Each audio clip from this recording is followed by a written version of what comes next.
Ray Charles is one of the most significant American musical figures of the 20th century, and there's one thing that I believe contributed towards his success above all. Now, Ray Charles was born into dire poverty, and his mother worked multiple jobs to give him and his brother a decent quality of life in the Jim Crow South.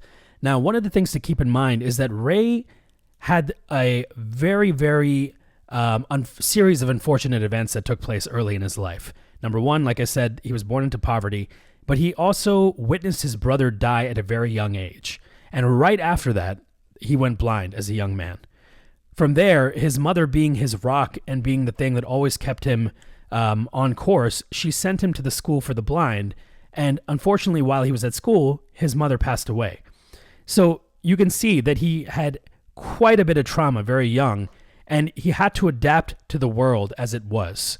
Now, one of the main things I want to leave you all with is, I'm not trying to glorify struggle here, but I think there's something that Ray Charles had that can be universally used in our own journey, in our own path. And a big part of that is understanding what it means to method act your way through life.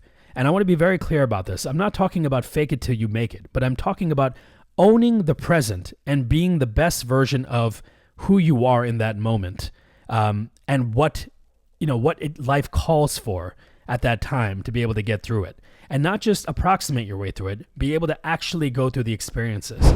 Let's just take him in Seattle and the fact that he was able to compartmentalize his life, simplify it, and minimize things to removing decision fatigue and basically being able to focus on being a sideman. And I think that's one of the things. He never saw himself as the front man or the rock star. He wanted to learn his craft, and he wanted to be able to solve problems for others, other musicians, booking agents, promoters at the time for all the local clubs. And this is a variety of different clubs. This was both in the after hours joints in the city of Seattle, but also in the country clubs, and being able to play some of the, the more secular and even sometimes the religious events that were happening around town. Now, I think the thing with Ray is he was able to carry himself as a older man, even at a very young age. I think life made him grow up really quickly. But the one thing that we do know about him is that, he had 2 suits, he had his own place, he knew how to organize himself, he could get himself everywhere on his own. And as Quincy Jones would say, he also had 2 girlfriends. So the guy was a sharp character. He knew how to get through life.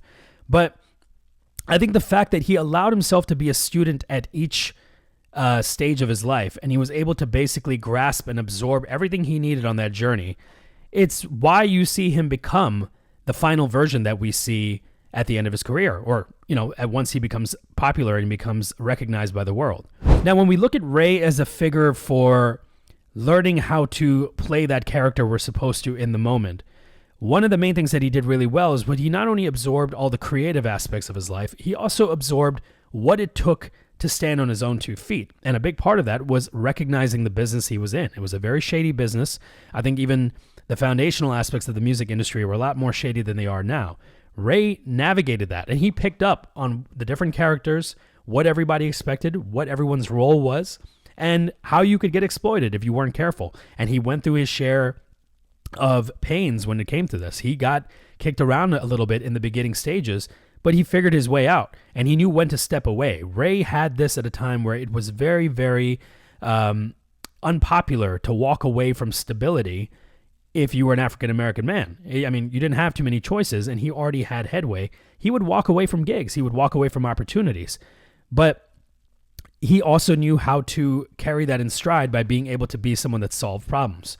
And I think one of the things is by knowing who you are in the moment, in that present moment, and being that person 100%, you will also recognize when there's an opportunity to pivot, which I think a lot of us don't always realize when there's an opportunity in front of us, because we're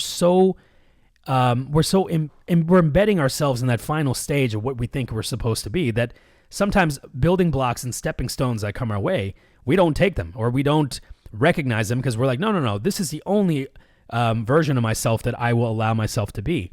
Sometimes we don't allow ourselves to look at how every opportunity allows us to absorb the energy, the skills, and also the temperament that we need to grow into that final version of ourselves.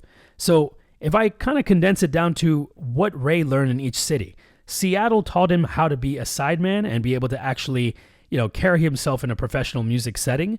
LA taught him how to basically work with the record label, Swingtime Records at the time, cut a record, work with producers, be in the studio, go out on the road in the Chitlin circuit and play behind other established bands such as Lowell Folsom.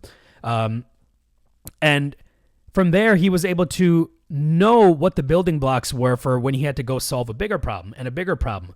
A lot of people these days, they think that, if I had this opportunity that somebody else has that's famous or popular or successful, I would have done X, Y, Z with it. No, you wouldn't. Because there's a lot of people that don't want to work a day job to kind of grow the skills it would take to manage their own business or to manage their own creative portfolio or their own creative track. But it takes learning systems to be able to build your own systems. That in a nutshell is what jazz is. Jazz is a set of systems musically. You learn the rules and then you learn how to break the rules, which is what makes them musical. That's what makes it jazz. That same concept can be applied to the story of Ray Charles and to the story of every single one of us that's on a journey to, method acting our way into the final form of who we're supposed to be. Now, the other part of this is Ray Charles, when you look at his, I want to say the step before he finally came into his own, when he was in New York City and when he finally was transferring from Swingtime Records over to Atlantic Records, he knew how to play the game, so to speak. He knew how to deal with the music executives that were coming into his life. And from there, to be able to talk shop and to be able to meet people at the level that they're at or meet people where they're at, that comes from having a good amount of self-awareness. And that doesn't happen overnight. That takes a lot of practice to be able to solidify who you are. And the concept of method acting is just that. You're leaning into something so profoundly that it becomes a part of who you are. Look at Austin Butler in the Elvis movie. He became Elvis. So one of the things I want to leave you with when it comes to this concept is understand where you are in your own life and understand what extremes of a certain character trait about yourself, something that's already organically there, or something that you feel would enhance your current environment, and lean into that. Whether it's, I need to feel more confident. What do you think it would take for you to feel confident? That's when you got to kind of, take things apart and look at your own self-esteem, look at your own insecurities and understand what would it take. Is it you working out? Is it you talking to more people as you see them to get more comfortable with social interactions? These are the things that are going to allow you to be the strongest versions of yourself as you walk through these different environments before you reach your final destination. People always say that, once I get here, this is how I'll behave. Like, no, that's not how it's going to work. It's almost like going on a date. And, for months and months and months, you haven't really done anything to kind of keep yourself in the best version of yourself. And then all of a sudden, a week before the date, you're like, let me go to the gym. Let me press my suit. Let me clean up my place. You're going to feel a high sense of lack walking into that situation. And it's the same thing with any opportunity you're going towards or any type of life that you're trying to create for yourself. There's the whole thing, act as if, but, take it a step further and method act as if you can't just grasp at the surface level of a concept or a certain character trait. It's really working at how do I dive into this and make this my lifestyle for a while until you become that, that version of that character that exudes the best parts of what you are going after. One of the things I do on this channel, a big part of it is telling the stories of all these historical figures, musical, and eventually it's going to be entrepreneurial and business figures as well. But it's always leaving you with the takeaway. And it took me some time to figure out what is the consistent takeaway I would want to leave people with. And a big part of it is protect your garden, protect your creativity, protect the energy that allows you to be the best part of yourself, even through times of survival. It's a crazy time, and it's always been a crazy time, I think, for different people at different stages. But maintaining who you are and who you want to be is a skill. And it's a big component of protecting the things that are important in your life, whether that's your family, whether that's your creativity, whether that's a certain type of lifestyle that you lead. You need to have the armor socially and even psychologically to be able to, kind of keep that as a part of your constant, keep the things that are important to you. So thanks to you all. If you stuck around to the end of the video, do hit like and subscribe. I'm going to be doing more of these types of videos.